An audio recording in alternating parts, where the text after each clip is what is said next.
Hello, new instructor, and welcome to your role as a part-time on-call instructor.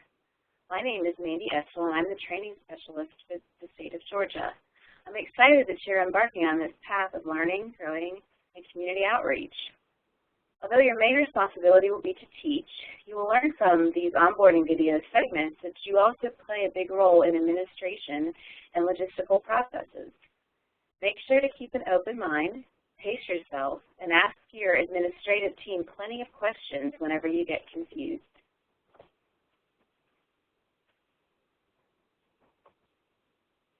During this welcome session, we will be going over part-time on-call or PTOC roles and responsibilities, as well as general compensation considerations.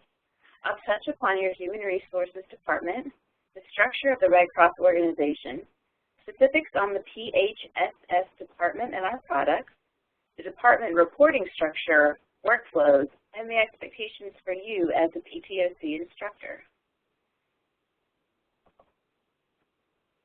Congratulations again on being selected among a very talented candidate pool. We chose you because we felt you were responsible enough to represent the Red Cross as a whole by being the face of the organization. We also felt that you had the skills to learn and adapt quickly and effectively, as there will be many processes that you will be exposed to that are modified for efficiency on a regular basis. The Red Cross has an international presence, and as a private organization, we depend on public funds to deploy our vast community relief efforts. As a volunteer organization, most of our relief efforts are managed and executed by talented volunteers. Also, our pool of CPR and first aid instructors include talented individuals that have chosen to commit teaching voluntarily. We are guided by our 7 fundamental principles, which include humanity and neutrality, which drive our decision-making and approaches and make us one of the most inclusive organizations in the world.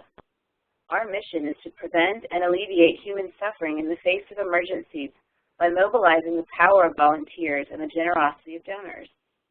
Paid staff and volunteers are treated equally throughout the organization, and all have critical roles in ensuring that our clients receive the best service. What is a PTOC?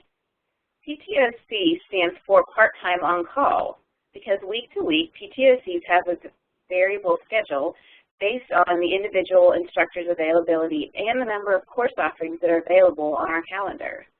As Red Cross employees, you must comply with the employee rules and regulations of the organization, as well as any IRS laws for compensation. PTOCs will also sign an instructor agreement and code of conduct during their instructor training, which outlines the general rules and expectations of being an instructor and the do's and don'ts of instructorship. PTOCs should keep their availability up to date and help maximize course assignments. To remain in good standing, PTOCs need to report their availability monthly in the When to Work schedule system by the deadline that is set by the training scheduler. You must keep a minimum of 10 hours available weekly. If there are any major life changes that affect your availability, you should inform your supervisor to verify if you will still be able to meet your PTOC minimum requirements. Examples are frequent or long-term travel out of town, new jobs, or sick or maternity leave. Make sure to adhere to your time card deadlines in E-time, as timely submissions of hours is monitored closely. Since our goal is to provide consistent standard training to all participants, PTOCs must follow their instructor manuals exactly and will be observed during scheduled and unscheduled quality assessments. All training records must be submitted accurately and completely by the deadline. You must participate in all mandatory meetings, which may consist of in-person and web-based platforms, similar to this recording that you're listening to now. And of course, all instructors must be dressed appropriately following the dress code, which at a minimum is non-denim pants, a polo, and closed-toed shoes. Compensation has 2 main parts, setup and teaching hours. When reporting on your time card, add these hours up and report as hours worked. PTOCs are not compensated for travel time. However, there are exceptions when you are being sent on a work assignment outside of your territory or region. Reimbursements are available for personal vehicle mileage and other appropriate travel expenses like rental vehicles or hotel stays. If a work assignment requires overnight travel, meals are also eligible for reimbursement. Reimbursements are reported through our travel and reimbursement system called Concur. Let's do a quick knowledge check just to see if you're following along. PTOCs are reimbursed for A, travel time, B, personal vehicle mileage to and from a work assignment, C, personal vehicle mileage to chat with friends at the office, D, all of the above. If you answered personal vehicle mileage to and from a work assignment, you are correct. Our HR department is managed at a national level, meaning that we don't really have a local HR rep at each branch office. Because of this, HR communications and trainings are conducted remotely. HR will send you an invitation to a new hire, new employee orientation by email, and it will be conducted over the phone. You'll be able to download the presentation to your computer.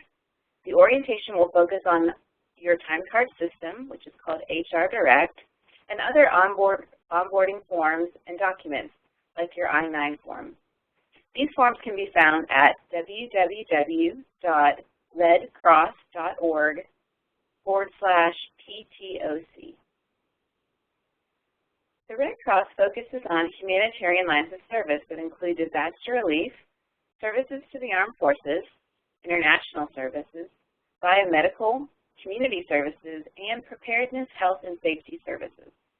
Each line of service has specific goals and are staffed by both paid and volunteer members.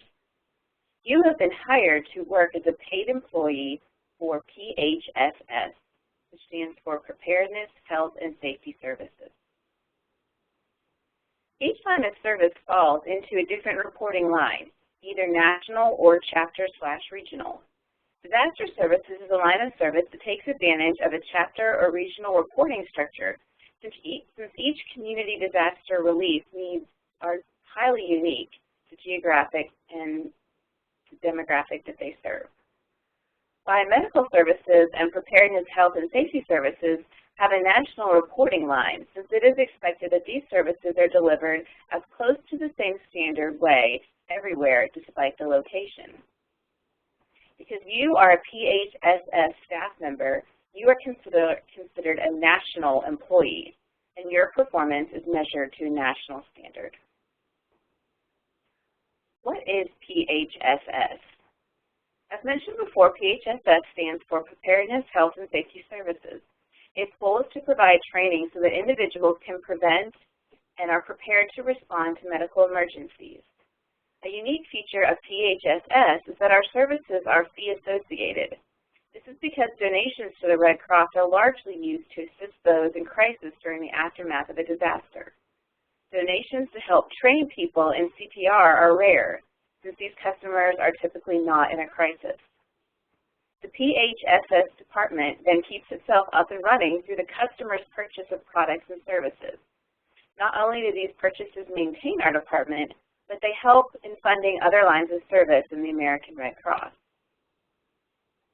Let's do a quick knowledge check. The Preparedness, Health, and Safety Services Department is managed under what level? A, chapter level, B, regional level, C, national level, or D, international level? So you said national level? You are correct. PHSS product lines have a broad scope, from training to equipment to preparedness solution services. Our training list is long, including CPR for the lay responder and professional rescuers, pet first aid, aquatics, babysitting, and other youth-focused programs. We also have physical products for sale, including mannequins, emergency preparedness equipment, and reference material. We have corporate preparedness products that include rating systems and drills to measure how effectively a company can respond to an emergency. As an internal Red Cross instructor, your direct supervisor is your training specialist. The training specialist handles the hiring and instructor issues related to compensation, remediation, and termination. PTOCs work closely with their training scheduler to ensure proper connection to work assignments. The training specialist supervisor is the service delivery manager. Our national headquarters is in Washington, D.C. Our current national president and CEO for the American Red Cross organization as a whole is Gail McGovern. Our national PHSS department president is Jack McMasters. As a department, we geographically have multiple state delineations called divisions or sectors. These delineations are further divided into territories. Some territories are an aggregate of counties, and some territories are entire states or a couple of states. Sectors and territory designations are mainly based on population size. Examples of territories include Georgia Territory or North and Central Florida Territory. The PHSS department is divided as a whole under two main focal operations, service delivery and sales. Service delivery side focuses on the quality and resources needed for effective training to occur, as well as placing publicly open courses on the Red Cross online course catalog. The sales side focuses on customized training for groups and services to corporations and large organizations.